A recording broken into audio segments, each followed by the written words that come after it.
বেদ গায় যাহার চরিত, বেদ গায় যাহার চরিত, শ্রী গুরু করুণা সিন্ধু অধম জনার বন্ধু, শ্রী গুরু করুণা সিন্ধু অধম জনার লোকনাথ লোকের জীবন, লোকনাথ লোকের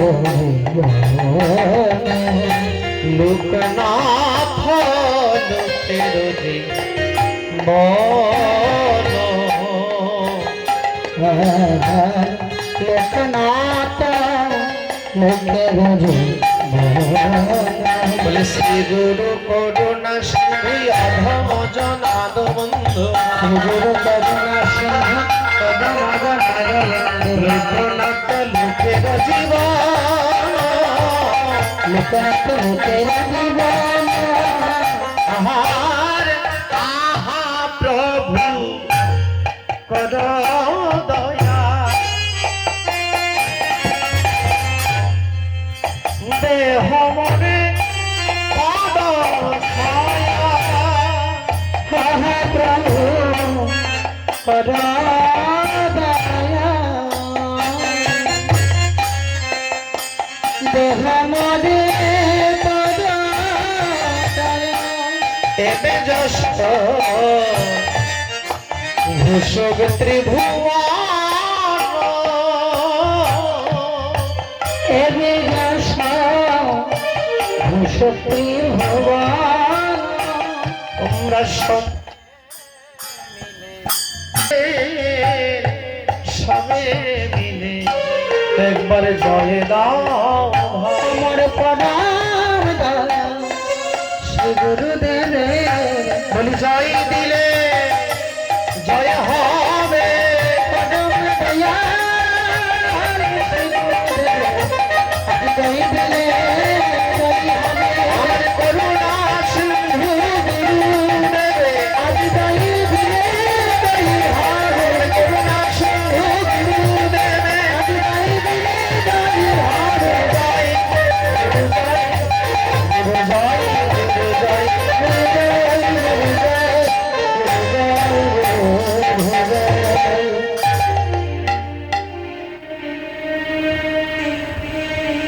শ্রী গুরু করুণা সিন্ধু অধম জনাদ বন্ধু, লোকনাথ লোকের জীবন,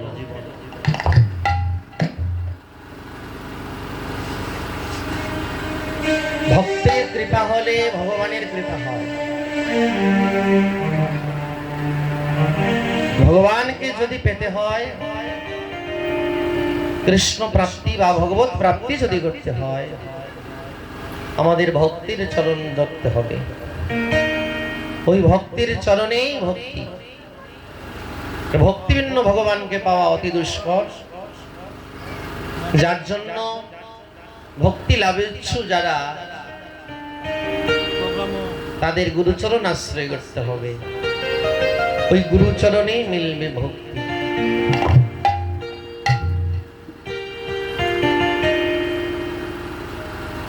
মহাজন নরোত্তম প্রথমে বললেন সাবধানে বন্দনা করতে হবে। শ্রী গুরু চরণ পদ্ম কেবল ভগতি সদ্ম, বন্ধময়ী সাবধান মতে। খুব সাবধানে বন্ধন করতে হবে। গুরুর চরণেই মিলবে ভক্তি, ওই চরণেই আছে ভক্তি।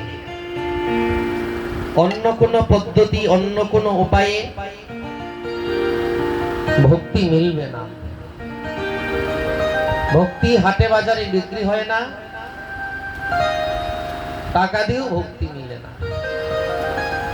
এই ভক্তি সাধু কৃপায় মিলে, মহতের কৃপায় মিলে। মহতের কৃপা ভিন্ন কার্য সিদ্ধ কবু না হয়, মহৎ কৃপাতেই ভক্তি মিলবে। যার জন্য ভক্তির জায়গা দেখিয়ে দিয়েছেন। কেবল ভগতি সদ্ম, কেবল মানে একমাত্র ভক্তির স্থান গুরুর চরণ পদ্ম। ওই চরণ পদ্মেই মিলবে ভক্তি।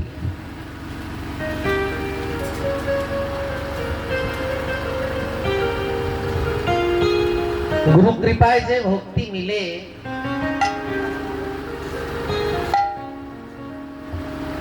শাস্ত্রে তার বহু প্রমাণ।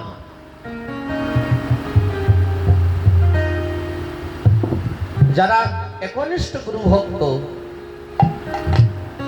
যারা নিঃস্বার্থে নিষ্কপটে গুরুর ভজন করেছেন, তারাই কৃষ্ণ প্রাপ্তি করেছেন।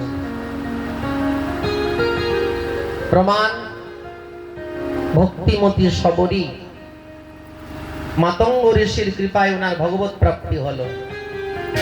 যে সবরী চণ্ডালিনী ছিলেন, চণ্ডাল বংশে যার জন্ম, সেই সবরী গুরু কৃপায় ভগবত প্রাপ্তি করলেন। সাধুর কৃপায় এত বল, এত শক্তি। তারপর রাজা প্রতাপ রুদ্র, যিনি মহাপ্রভুর কৃপা লাভ করেছিলেন ওনার গুরুদেব সার্বভৌম ভট্টাচার্যের কৃপায়, 24 বছর বয়সে মহাপ্রভু সন্ন্যাসী হলেন। সন্ন্যাসী হয়ে যখন তিনি নীলাচলে এলেন, তখন রাজা প্রতাপ রুদ্রের বড় বাসনা, গৌর দর্শন করবেন, মহাপ্রভুর দর্শন করবেন। একটা পত্র লিখে মহাপ্রভুর কাছে পাঠালেন, প্রভু আমি আপনার দর্শন করতে চাই। কিন্তু উত্তরে মহাপ্রভু লিখলেন, আমি রাজ দর্শন করি না। মহাপ্রভু উত্তরে লিখলেন যে আমি কোনো রাজার দর্শন করি না, রাজা বিষয়ী। বিষয়ীর দর্শন করলে আমার ভক্তি নষ্ট হবে, ভক্তি ক্ষয় হবে, তাই আমি রাজ দর্শন করব না। এই কথা শুনে রাজার অন্তর ব্যথায় ভরে গেল। আমি রাজা হয়ে কি করলাম? এই রাজকুলে জন্ম নিয়ে আমার গৌর দর্শন হলো না। এই রাজ ঐশ্বর্য, রাজপাট দিয়ে আমি করবো কি?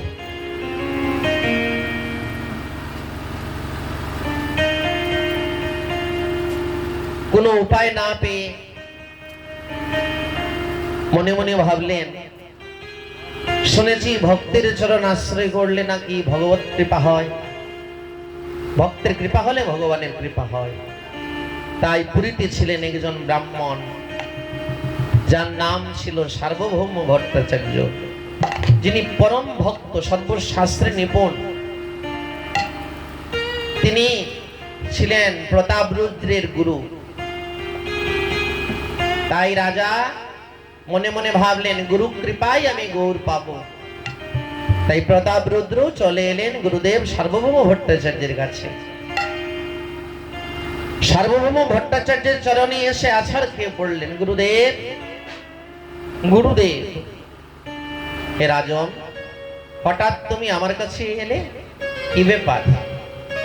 বললেন, গুরুদেব শুনেছি পুরীতে গম্ভীরায় শ্রীকৃষ্ণ চৈতন্য মহাপ্রভু এসেছেন।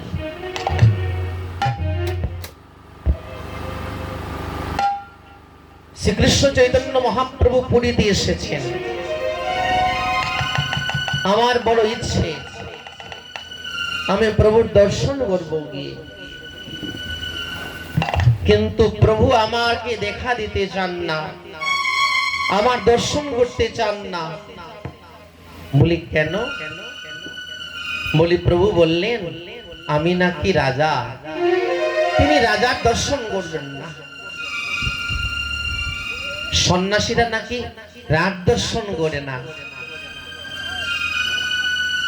সার্বভৌম ভট্টাচার্য বলেছেন, তুমি ঠিক শুনেছ। মহাপ্রভু একজন বিরক্ত সন্ন্যাসী,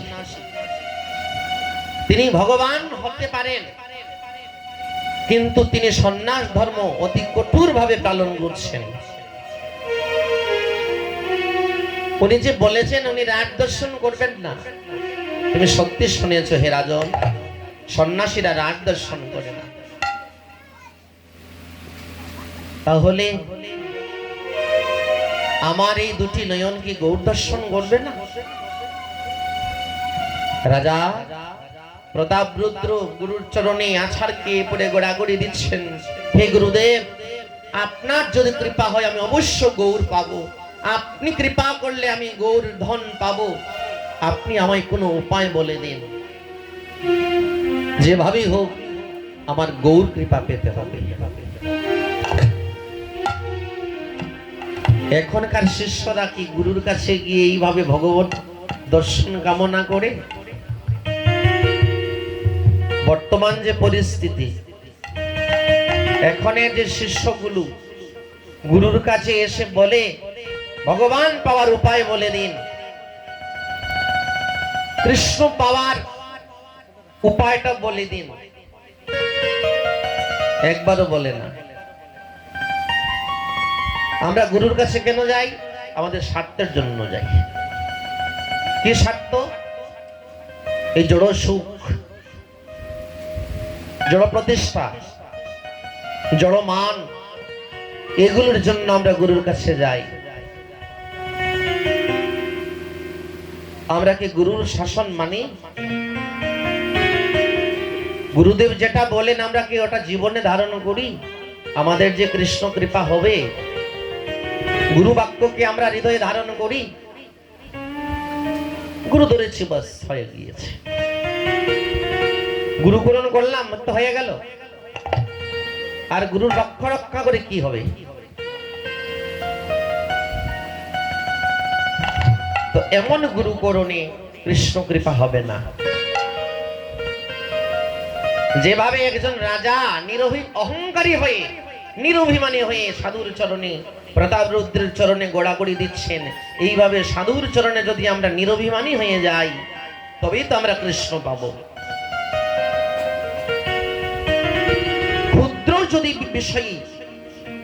ক্ষুদ্র বিষয়ে যদি স্বার্থ থেকে যায় অন্তরের মধ্যে, ওখানেই বাধা পড়বে কৃষ্ণ প্রাপ্তিতে। যার জন্য গুরুর কাছে যেতে হবে প্রাণ খুলে, গুরুর কাছে যেতে হবে সর্বস্ব সঁপে দিয়ে। ওই গুরু কৃপায় মিলবে ভগবান। গুরুদেব রাস্তা দিয়ে দিবেন তখন যখন দেখবেন যার মধ্যে বেকুলতা, তীব্র বেকুলতা, ভগবানকে পাওয়ার জন্য যখন জীবের হৃদয়ে তীব্র আকুলতা, বেকুলতা যখন বেড়ে ওঠে, তখনই গুরু সাধককে ভগবত প্রাপ্তির ব্যবস্থা দেন। সার্বভৌম ভট্টাচার্য যখন দেখলেন যে রাজা প্রতাপরুদ্র একজন রাজা হয়েও ওনার অন্তরে বিন্দুমাত্র অহংকার নেই, রাজ অহংকার নেই, উনি যে একজন রাজপুত্র, একমাত্র ওনার হৃদয়ে তীব্র লালসা গৌর চরণ প্রাপ্তি। এমন নিরভিমানী হৃদয়ে না হলে তো ভগবান মিলেন না।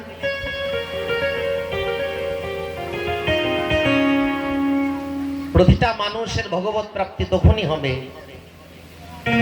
যখন আমাদের হৃদয়ে কোনো প্রকারের অহংকার থাকবে না। হৃদয়টা নির্মল হয়ে যদিন উঠবে,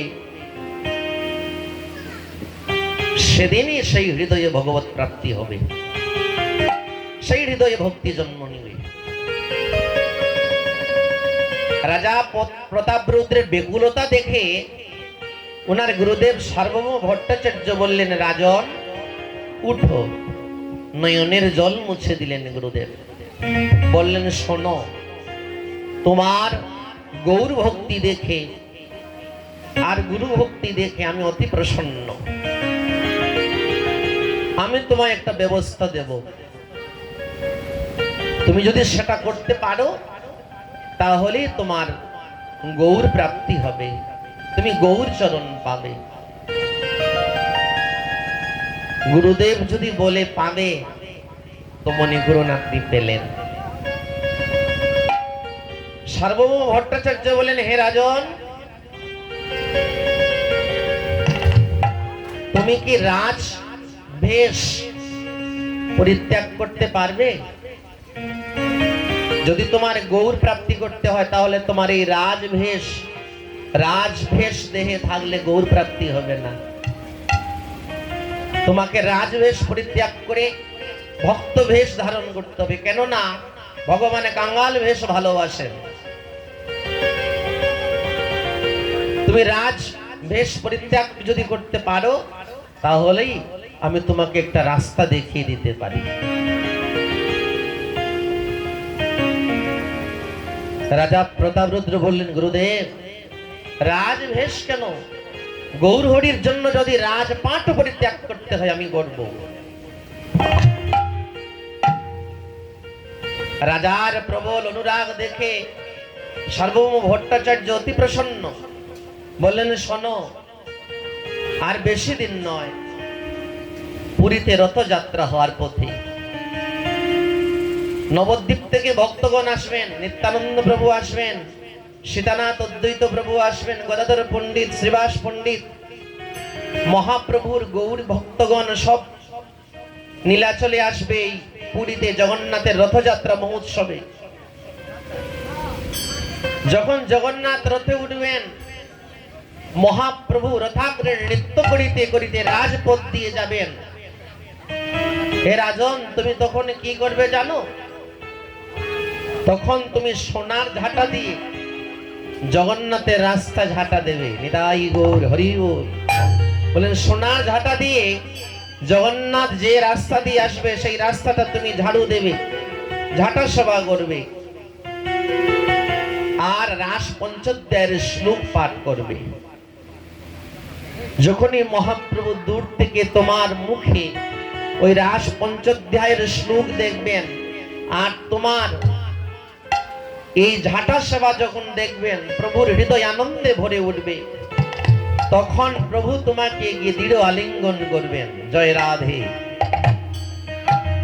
এই দেখুন, গুরুদেব রাস্তা দিয়ে দিলেন গৌর প্রাপ্তির। রাজা কি করলেন? গুরুর বাক্য বুকে ধারণ করে রথযাত্রার দিনে সোনার ঝাঁটা দিয়ে জগন্নাথের রাস্তা ঝাঁটা দিতে লাগলেন, আর রাস পঞ্চোধ্যায়ের শ্লোক পাঠ করতে লাগলেন। মহাপ্রভু যখনই রথাগ্রে হরি বল বলে নৃত্য করিতে করিতে যাচ্ছেন, এমন সময় হঠাৎ দেখলেন রাজা সাধারণ বেশে, প্রভু তো চিনতে পারলেন না, কারণ সাধারণ বেশ ধারণ করেছেন রাজন। জগন্নাথের রাস্তা ঝাঁটা দিচ্ছেন আর রাস পঞ্চোধ্যায়ের শ্লোক পাঠ করছেন। যখনই মহাপ্রভু রাস পঞ্চোধ্যায়ের শ্লোকগুলো শুনলেন, প্রভুর নয়নের জল সুরধ্বনির ধারার মতো বহে বক্ষ ভেসে যাচ্ছে।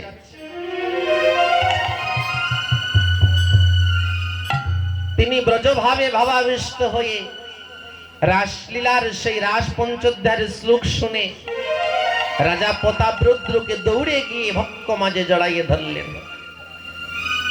এই যে গুরু কৃপা, গুরুদেব বলেছিলেন, তুমি যদি রাজবেশ পরিত্যাগ করে সাধারণ বেশ ধারণ করে যদি ঝাঁটা দিতে পারো তাহলে গৌর হরি তোমায় কৃপা করবেন। তাই মাননীয় ভক্ত মণ্ডলী, আমরাও যদি আমাদের সকল প্রকার অহংকার পরিত্যাগ করে আমরা গুরু চরণে শরণ নিয়ে গুরুর বাক্য অনুসারে যদি মাধবের ভজন করি, কৃষ্ণের ভজন করি, তাহলে আমাদের জীবনেও ভগবত প্রাপ্তি হবে। কিন্তু গুরু ছাড়া কোনোদিন কৃষ্ণ ভজন হবে না। বুঝতে পারছেন? আমরা অনেক সময় ভাবি যে ভগবান তো আমার, কিন্তু না, গুরু ছাড়া গোবিন্দ কোনোদিন মিলে না। এটা মনে রাখবেন। যতদিন আমরা গুরুর চরণে যাব না, গুরুর সেবা করব না, গুরুর আজ্ঞা আদেশ মানব না, ততদিন আমাদের কৃষ্ণ কৃপা হবে না। তাই গুরু কৃপা আগে, কৃষ্ণ কৃপা পরে। আগে গুরু কৃপা। গুরুদেব যদি প্রসন্ন না হন তাহলে ভগবানও তোমার উপর কোনোদিন প্রসন্ন হবেন না। শাস্ত্রে তা বহু প্রমাণ। প্রমাণ দেবর্ষি নারদ সাধু সেবা করে তিনি নারদ হয়েছিলেন। এই দেবর্ষি নারদ পূর্বজন্মে কে ছিলেন? কে ছিলেন? শ্রীমদ্ ভাগবত সুখদেব গোস্বামী বললেন এক দাসী পুত্র, এক দাসের পুত্র ছিলেন এই নারদ। একদিন নারদের আঙ্গিনায় কজন সাধুর আগমন হলো।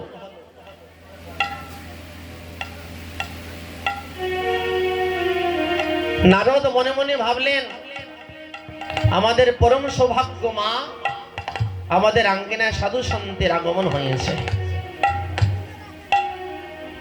নারদের মা দাসী হতে পারেন, কিন্তু ওনার হৃদয় সরলতা এবং ভক্তিতে ভরা। এই জগতে ধনী সে যার হৃদয়ে ভক্তি আছে। নারদের মা নারদকে আদেশ করলেন, আমাদের পরম সৌভাগ্য, আমাদের আঙ্গিনায় সাধুগণের আগমন হয়েছে, তাই তুই প্রাণ ভরে সাধুগণের সেবা করবি। মা আদেশ করলেন নারদকে। নারদ তো পরে হলেন, পুত্রকে বললেন, পুত্র আমাদের অনেক সৌভাগ্য, আমাদের আঙ্গিনায় গুরু বৈষ্ণবের আগমন হয়েছে, তাই তুমি ওনাদের সেবা করো, প্রাণ ভরে সেবা করো। মায়ের বাক্য ধারণ করে পুত্র নারদ সাধুগণের সেবা করতে লাগলেন। যখন যা প্রয়োজন সাধুদের নারদ সংগ্রহ করে দেন। ছোট্ট অবুঝ শিশু নারদ সেই মাতৃবাক্য দর্শন করে বা মাতৃভক্তি দেখে, সাধু ভক্তি, সাধুদের প্রতি শ্রদ্ধা দেখে এক সাধু একদিন ডেকে এনে একটু উচ্ছিষ্ট প্রসাদ নারদের হাতে দিলেন। ওই উচ্ছিষ্ট প্রসাদ গ্রহণ করে নারদের পরম ভক্তি লাভ হলো। পরম ভক্তি লাভ করলেন নারদ। মহতের উচ্ছিষ্ট পেলে ভক্তি লাভ হয়, তাই উচ্ছিষ্ট খেয়ে নারদের ভক্তি বেড়ে গেল। একদিন এক সাধু বসে বসে হরিনাম করছেন, হাতের দণ্ড হাত থেকে খসে পড়ে গেল। দণ্ড মানে লাঠি, খসে পড়ে গেল হাত থেকে। নারদ ওই দৃশ্য দেখে সাধুর হাতের দণ্ড হাতে তুলে দিলেন। সাধু প্রসন্ন হয়ে বললেন, বাছা তুমি আমার হাতের দণ্ড হাতে তুলে দিয়েছ, তাই আমিও তোমাকে আজ একটা দণ্ড দেব। জয় রাধে। নারদ বললে, বাবা আমি তো অপরাধ করিনি, আমি তো আপনার হাতের দণ্ড হাতে তুলে দিয়েছি, তার জন্য আপনি আমায় কি দণ্ড দিবেন? নারদ ভাবলেন, দণ্ড মানে শাস্তি। এক দণ্ড লাঠি, আর এক দণ্ডের শব্দের অর্থ হচ্ছে শাস্তি। বুঝতে পারছো? দণ্ড বলতে যার জন্য বাংলা ব্যাকরণ দর্শন শাস্ত্র অধ্যয়ন করতে হয়। এক শব্দের বহু অর্থ হয়। যেমন কমল, কমল মানে পুষ্প, আর কোমল মানে নরম। জয় রাধে। এইভাবে দণ্ড শব্দের অর্থ হচ্ছে, দণ্ড বলতে এক দণ্ড হচ্ছে লাঠি আর এক দণ্ড হচ্ছে শাস্তি। নারদ ভাবলেন শাস্তি মনে হয়। নারদ বলেন, বাবা আমায় আপনি কি শাস্তি দিবেন? সাধু বলেন, এদিকে আয়। ছোট্ট শিশু তো, নিকটে ডেকে এনে বক্ষ মাঝে জড়াইয়ে ধরে আদর করে বলছেন, বাছা তুমি আমার হাতে দণ্ড তুলে দিয়েছ, তাই আজ আমি তোমাকে এমন দণ্ড দেব যে দণ্ড পেলে তোমায়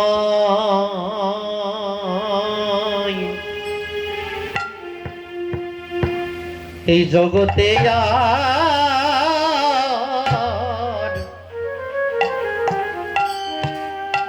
আসতে হবে না।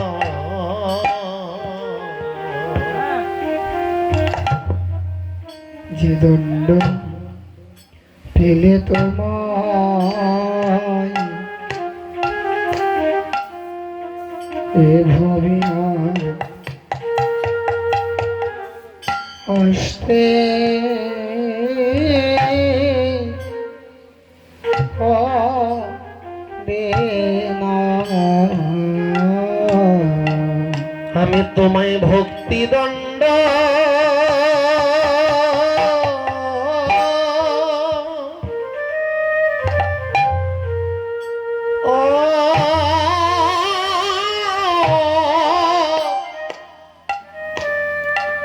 দান করিব,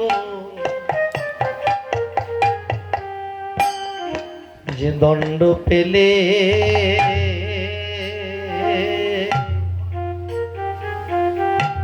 এই জগতে আর আসতে হবে না। তুমি ভক্তি ভক্তি দণ্ড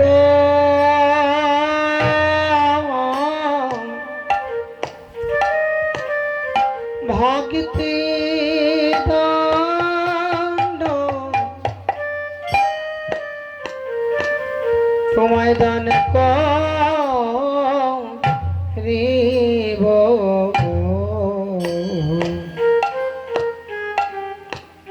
যে দণ্ড পেলে জগতে আর আসতে হবে না। সাধু বললেন, আমি তোমায় আশীর্বাদ করলাম, তোমার হৃদয়ে যেন ভক্তির উদয় হয়, আর তোমার জন্ম মৃত্যু যেন বারণ হয়, তুমি যেন এই জগতে আর ফিরে না আসো, এই মায়ার জগতে যেন তোমার আর জন্ম না হয়। এই দেখুন সাধু কৃপা কাকে বলে। সাধুর হৃদয়ের আশীর্বাদ, এই আশীর্বাদ এমন এক শক্তি। নারদের জন্ম মৃত্যু বারণ করে দিলেন, ওই সাধুর আশীর্বাদে নারদ কৃষ্ণ ভজন করতে লাগলেন, আর পরজন্মে তিনি ভগবানের পার্শ্বদ দেবর্ষী নারদ হয়ে জন্ম নিলেন। নিতাই গৌর হরি বল। তিনি দেবর্ষী নারদ হলেন, ওনার জন্ম মৃত্যু বারণ হলো, নিত্য সেবা ভগবত সেবা লাভ করলেন। তাই আমরাও যদি এইভাবে মহৎ কৃপা লাভ করতে পারি, মহতের কৃপা হলে আমাদেরও জন্ম মৃত্যু বারণ হবে। গুরুর কাছে যখনই যাবেন এই উদ্দেশ্য নিয়ে যাবেন যেন গুরু কৃপায় জন্ম মৃত্যু বারণ হয়।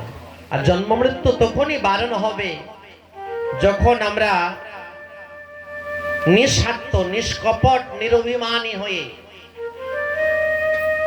গুরুর আদেশ, গুরুর ভক্তি আমরা করব, গুরুর আদেশ পালন করব এবং গুরুর মুখাশ্রিত বাণী রক্ষা করে সাধন করব, তখনই আমাদের জন্ম মৃত্যু বারণ হবে। নতুবা এই জগতে আবার ফিরে আসতে হবে। বুঝতে পারছেন?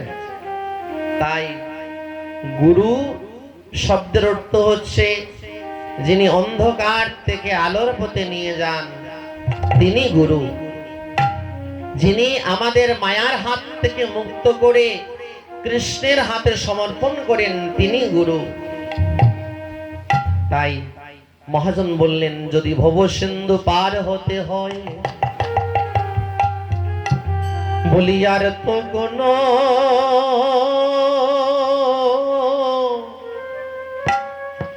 উপায় উপায় নাই রে, বলি আর তো কোনো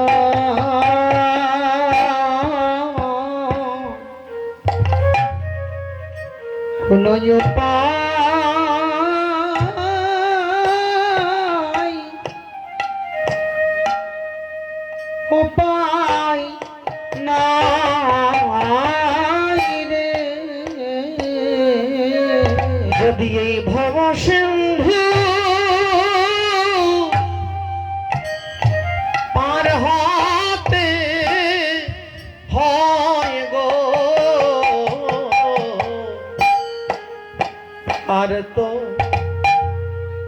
আর তো কোনো উপায়